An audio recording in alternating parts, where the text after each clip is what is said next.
साल लाखों बच्चे इस एग्जाम को देते हैं, पर सिलेक्शन कुछ 100 ही लोगों का हो पाता है। सवाल ये नहीं है कि कंपटीशन टफ है, सवाल ये है कि क्या आप अंत तक टिके रह पाते हो। अगर आपके पास रिसोर्सेज की कमी है तो रिमेंबर वन थिंग, यूपीएससी सिर्फ पैसों का खेल नहीं है। यहां पर आपको कंसिस्टेंसी चाहिए होती है। वो कहते हैं ना, सपने वो नहीं जो नींद में दिखें, सपने वो होते हैं जो नींदें उड़ा दें, सपने वो होते हैं जो आपको 5 बजे उठने के लिए मजबूर कर दें। और उन्हीं सपनों में से एक सपना होता है यूपीएससी का, जो लाखों बच्चे देख रहे होते हैं। तो आइए जानते हैं यूपीएससी के बारे में, ये एग्जाम कैसे कंडक्ट होता है, इसमें क्या क्या आपको पढ़ना पड़ता है और आप अपनी प्रिपरेशन कैसे कर सकते हो। सो इस वीडियो के थ्रू आई रुबाका आगा विल बी गाइडिंग यू कि आप कैसे अपनी प्रिपरेशन को कर सकते हो और कितने स्टेजेस में आप अपनी प्रिपरेशन को कंप्लीट कर सकते हो। सबसे पहले मैं आपको यूपीएससी के बारे में एक ओवरऑल व्यू दे दूं।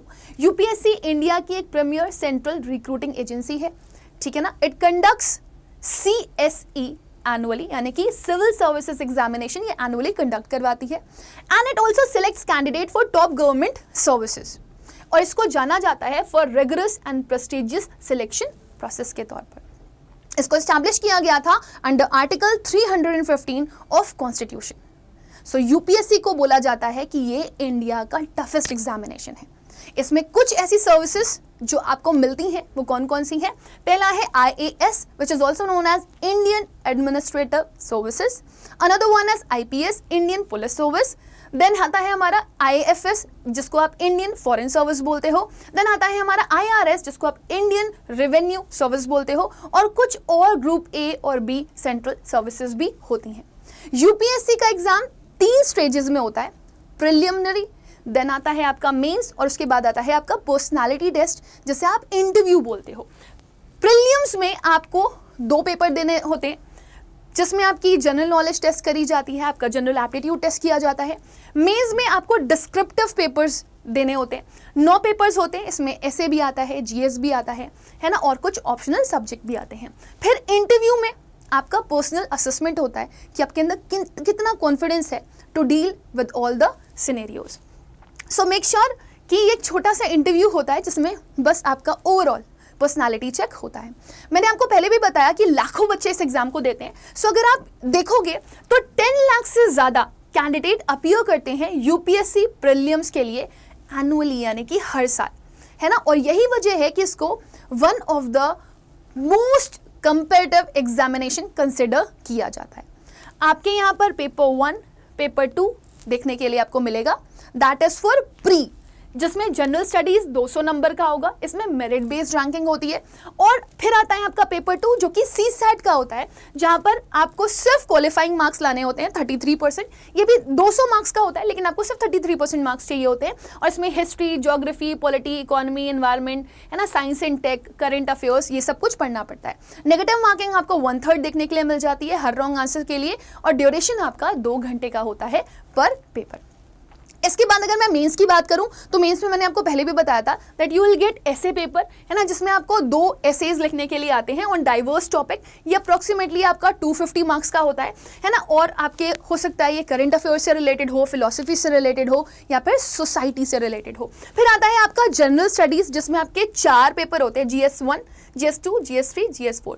GS1 में हिस्ट्री, सोसाइटी, ज्योग्राफी, ये सब आपको मिल सकता है। GS2 की में आपको पॉलिटी, गवर्नेंस, IR मिल सकता है। नेक्स्ट GS3 में आपको इकोनॉमी, साइंस, सिक्योरिटी मिल सकता है। देन आपको GS4 में एथिक्स, इंटीग्रिटी और एप्टीट्यूड मिल सकता है।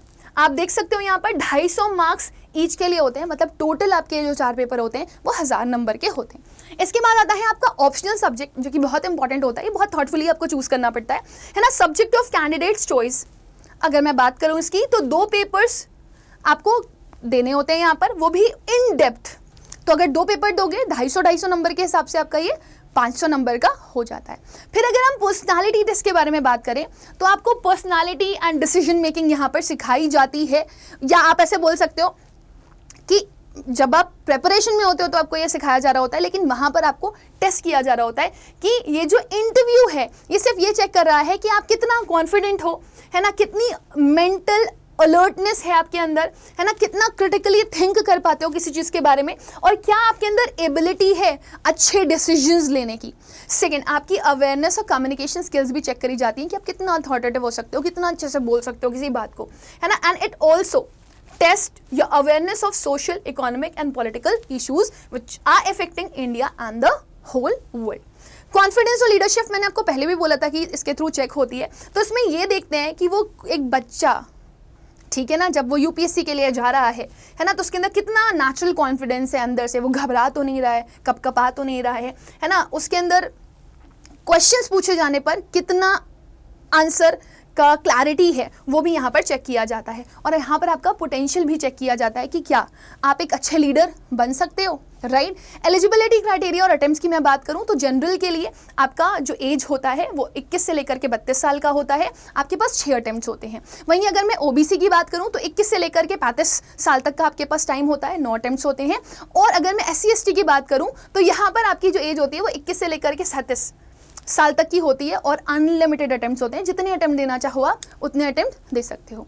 यूपीएससी ऑप्शनल सब्जेक्ट की अगर मैं बात करूं तो ये बहुत इंपॉर्टेंट हो जाता है आप लोगों के लिए भी जानना। सो राइट ऑप्शनल सब्जेक्ट बहुत क्रूशियल होता है। जिस सब्जेक्ट में आपको लगे कि आपको इंटरेस्ट है, आपकी नॉलेज डीप है ना, तो आप उस सब्जेक्ट को चूज करो और इसको इन डेप्थ चेक किया जाता है ना, कितनी डिटेलिंग आप किसी चीज़ की कर पाते हो वो चेक करी जाती है। तो उसमें आपकी ह्यूमैनिटीज़, सोशल साइंस, है ना, और तो और लिटरेचर सब्जेक्ट्स भी आते हैं। जैसे ह्यूमैनिटीज़ में pol science, sociology, history, geography जैसे सब्जेक्ट आपको देखने के लिए मिल जाते हैं। ये पॉपुलर चॉइसेस हैं ह्यूमैनिटीज़ की।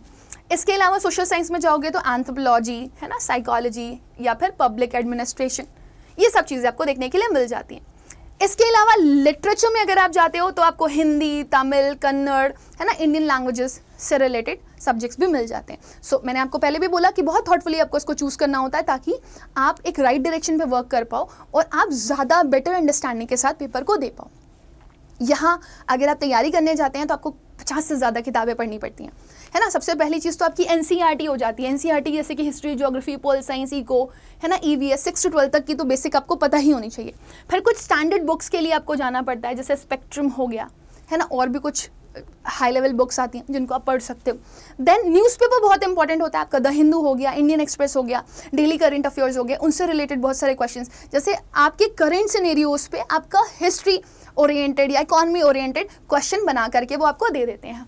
एंड ऑनलाइन रिसोर्सेज की अगर मैं बात करूं तो there are so many online resources जो कि आपको हेल्प कर सकते हैं। But here I will say you कि बेटर इज कि अगर आप पढ़ना चाह रहे हो सो आपके पास सोशल मीडिया प्लेटफॉर्म्स हैं, उन पे बहुत सारी अवेयरनेस दी जा रही है ना। आप अगर बेसिक्स पढ़ना चाह रहे हो तो पहले बेसिक्स क्लियर करो अपने, उसके बाद अगर आपको लगता है कि आपको हाई लेवल अंडरस्टैंडिंग के लिए जाना है so you can go for the right guidance. But typical preparation timeline की अगर मैं बात करूं तो आपके 3 फेजेस में इसकी प्रेपरेशन आपको करनी है, बिगिनर, देन इंटरमीडिएट और फिर होता है फाइनल फेज। बिगिनिंग जो आपके 6 से 8 महीने होते हैं उसमें आपको फोकस करना होता है NCERT को, जहां पर आपको 6 to 12 की NCERT लाइन बाय लाइन अच्छे से आनी चाहिए, है ना। आप द हिंदू पढ़ना शुरू कर दीजिए, इंडियन एक्सप्रेस पढ़ना शुरू कर दीजिए डेली, ताकि आपकी नॉलेज एनहांस हो। इसके साथ साथ इंटरमीडिएट फेज आता है जो कि अगेन 6 से 8 महीने का होता है, जहां पर आप स्टैंडर्ड रेफरेंस बुक्स के लिए जाते हो कि आपकी नॉलेज और एनहांस हो।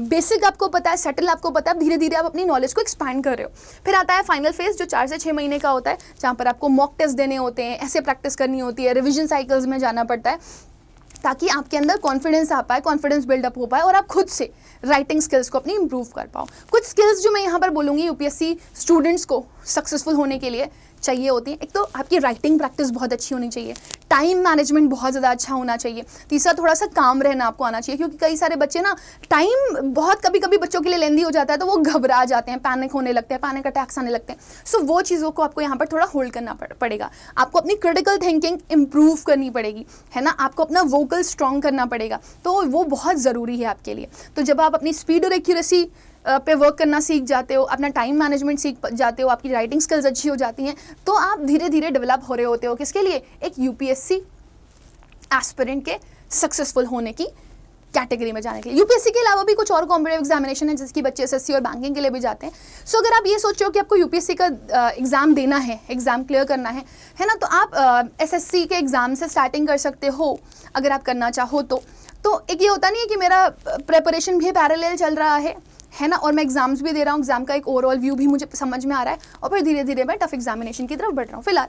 वैसे अगर आप चाहो तो आप डायरेक्टली भी यूपीएससी के लिए जा सकते हो। तो यूपीएससी आपका जो फोकस करता है वो है एनालिटिकल और डिस्क्रिप्टिव आंसर के ऊपर, ठीक है ना। इसमें multi stage comprehensive selection process होता है। वहीं अगर आप एसएससी के लिए जाओगे तो ये स्पीड और एक्यूरेसी फोकस्ड होता है, यहाँ पर आपका सिंगल स्टेज ऑब्जेक्टिव एग्जाम होता है। वहीं अगर आप बैंकिंग के लिए जाएंगे तो एप्टीट्यूड बहुत यहाँ पर टफ पूछा जाता है, न्यूज़पेपर लैंग्वेज में आपसे क्वेश्चंस पूछे जाते हैं, ये भी मल्टी लेवल ऑब्जेक्टिव टेस्ट होता है। बिगिनर की स्ट्रैटेजी में बस यही बोलना चाहूँगी कि आप फेज़ 1, फेज़ 2, फेज़ 3 में अपनी पढ़ाई को करें। ये बहुत स्ट्रक्चर्ड पढ़ाई होती है। फेज़ 1 में आप अपना एनसीईआरटी बिल्ड करें, है ना, आप अपनी रीडिंग प्रोसेस स्टार्ट करें, है ना। अगेन फेज़ 2 में आप अपनी डीप प्रिपरेशन के लिए जाएंगे, जिसमें आप थोड़ी सी एडवांस नॉलेज की तरफ बढ़ रहे होंगे, अपने जो थॉट प्रोसेस है उनको एक्सपैंड कर रहे होंगे, है ना, जिसमें आपको लाइक करंट अफेयर्स के जो नोट्स हैं वो मंथली प्रिपेयर करने पड़ेंगे, पीवाईक्यूज़ को एनालाइज करना पड़ेगा कि कैसे करंट सिनेरियो से आपका जो हिस्ट्री है, पॉल साइंस है, उसको कनेक्ट करके वो पूछ रहा है। और फिर टेस्ट इतना करने के बाद आप फेज़ 3 में जाएंगे, जहाँ पर आपको प्रॉपर्ली कंसोलिडेशन के लिए जाना पड़ेगा। दैट मीन्स अगर आपको रेगुलर मॉक्स देने हैं, ठीक है ना, या फिर प्रीलिम्स और मेंस के लिए, तो फिर आप ऑलमोस्ट प्रिपेयर्ड होगे यहाँ पर। तो आप प्रैक्टिस कर रहे होगे यहाँ पे ऐसे राइटिंग को, ठीक है ना, वो भी वीकली, और आप अपने रिविजन के ऊपर फोकस करोगे कि आपने जो अभी तक पढ़ लिया है उसमें से कितना आता है। याद रखिएगा, अगेन मैं आप लोगों को बोलूँगी, लाखों बच्चा इस एग्जाम को दे रहा है, but selection rate is only and only 1%। तो आप यहाँ पर खुद देख सकते हो, only most dedicated and prepare candidates succeed in this particular examination. So make sure कि अगर यूपीएससी आप करना चाहते हो तो आपको इससे पहले अपने आप को एनालाइज करना पड़ेगा कि क्या आप डिटरमिन्ड हो, है ना, क्या आपको डाइवर्स रीडिंग पसंद है, मतलब आपको मल्टीपल सब्जेक्ट्स पढ़ना पसंद है, अगर आपके अंदर वो डेडिकेशन है ना, अगर आपके अंदर वो एक बोलते हैं ना रेजोल्यूशन आपने ले लिया कि नहीं मेरे को 1.5 से 2 साल भले ही देने पड़े लेकिन मैं प्रॉपर्ली पढ़ूंगा, देन आप इस एग्ज़ाम के लिए जाना। अदरवाइज इस एग्ज़ाम के लिए जाना मतलब कई बार बच्चों को फ्रस्ट्रेशन का सामना भी करना पड़ता है, लेकिन जो डेडिकेटेड होता है वो विद टाइम इम्प्रूव भी करता है और सक्सेस भी लेता है। सक्सेस के लिए मैं बस यही बोलना चाहूँगी कि इंस्पिरेशन एक ऐसी चीज़ होती है बेटा जो बाहर से हमें भले ही जितनी भी मिले वो सिर्फ 2% होती है। 98% जो एक मोटिवेशन होता है, जो इंस्पिरेशन होता है, वो आपके अंदर खुद की ही होती है। और मतलब इस एग्ज़ाम के बारे में अगर मैं बात करूं तो ये जो सिविल सर्विसेज एग्जामिनेशन है सिर्फ एग्ज़ाम नहीं है बेटा, ये एक सेल्फ डिस्कवरी है, ये एक पब्लिक सर्विस है। मतलब आपको पता होना चाहिए कि आप इस एग्ज़ाम को क्यों क्लियर करना चाहते हो, आपको पता होना चाहिए कि आपका मन क्या चाहता है, why you want this, right. और अगर आप अपना विजन क्लियर रखोगे, अगर आप कंसिस्टेंट रहोगे, अगर आपको अपनी प्रिपरेशन पर बिलीव होगा, तो आपके लिए सिविल सर्विसेज एग्जामिनेशन का पाथ बहुत ही ईजी हो जाएगा। और सबसे बड़ी चीज़ कहते हैं ना कि भले ही आप इसमें सिलेक्ट ना हो लेकिन आप एक अच्छे इंसान ज़रूर बन जाते हो जब आप इसको पढ़ते हो, तो क्योंकि आपकी नॉलेज बहुत एनहांस हो जाती है। कुछ ना कुछ तो आप अपनी लाइफ में ज़रूर से ज़रूर कर लोगे, राइट। तो मेक श्योर कि हर एक आपके लिए दिन, हर एक घंटा, हर एक सेकंड, हर एक मिनट आपके लिए बहुत इंपॉर्टेंट है यहाँ पर। एंड मेक श्योर कि आप आज से ही ये दृढ़ निश्चय लें कि मैं आपको पढ़ना है, प्रॉपर्ली डिसाइड करना पड़ेगा ये कि मैं अपने 1.5 से 2 साल इस पर्टिकुलर एग्जाम को दे सकता हूँ या दे सकती हूँ। और फिर आप अपनी प्रिपरेशन आज से शुरू करो, अपना शेड्यूल बनाओ, अपना रोज़ का टाइम टेबल बनाओ, आपको किस टाइम पे क्या पढ़ना है, कैसे पढ़ना है, उसको आप अलाइन करो और उसके बाद आप अपनी प्रिपरेशन स्टार्ट करो। अगर आपको एक प्रॉपर शेड्यूल चाहिए अपनी प्रिपरेशन के लिए तो आप मुझे कमेंट सेक्शन में लिख सकते हो, yes ma'am we want schedule. So मैं आप लोगों के लिए नेक्स्ट वीडियो में शेड्यूल प्रॉपर्ली लेकर के आऊँगी। So with this my dear student, thank you for listening the whole video. I hope कि आपका एक विजन क्लियर हो गया होगा, आपको एक चीज़ समझ में आ गई होगी कि आपको किस तरीके से कितने फेजेस में अपनी प्रिपरेशन करनी है। हाँ, अगर आप अपनी प्रिपरेशन करना चाह रहे हो और उसके लिए आपको मेंटरशिप की ज़रूरत है, आपको उसके लिए गाइडेंस की ज़रूरत है, तो नीचे डिस्क्रिप्शन बॉक्स में हमने आपको एक व्हाट्सएप ग्रुप का लिंक प्रोवाइड किया हुआ है, आप उससे कनेक्ट हो सकते हो, जहाँ पर आपको प्रॉपर गाइडेंस मिल जाएगी, प्रॉपर मेंटरशिप मिल जाएगी अपनी कंप्लीट प्रिपरेशन के लिए। So do your preparation best, all the very best for your upcoming examination and all the very best for your UPSC journey. And remember one thing, if you think that you can, that means you will. All the best.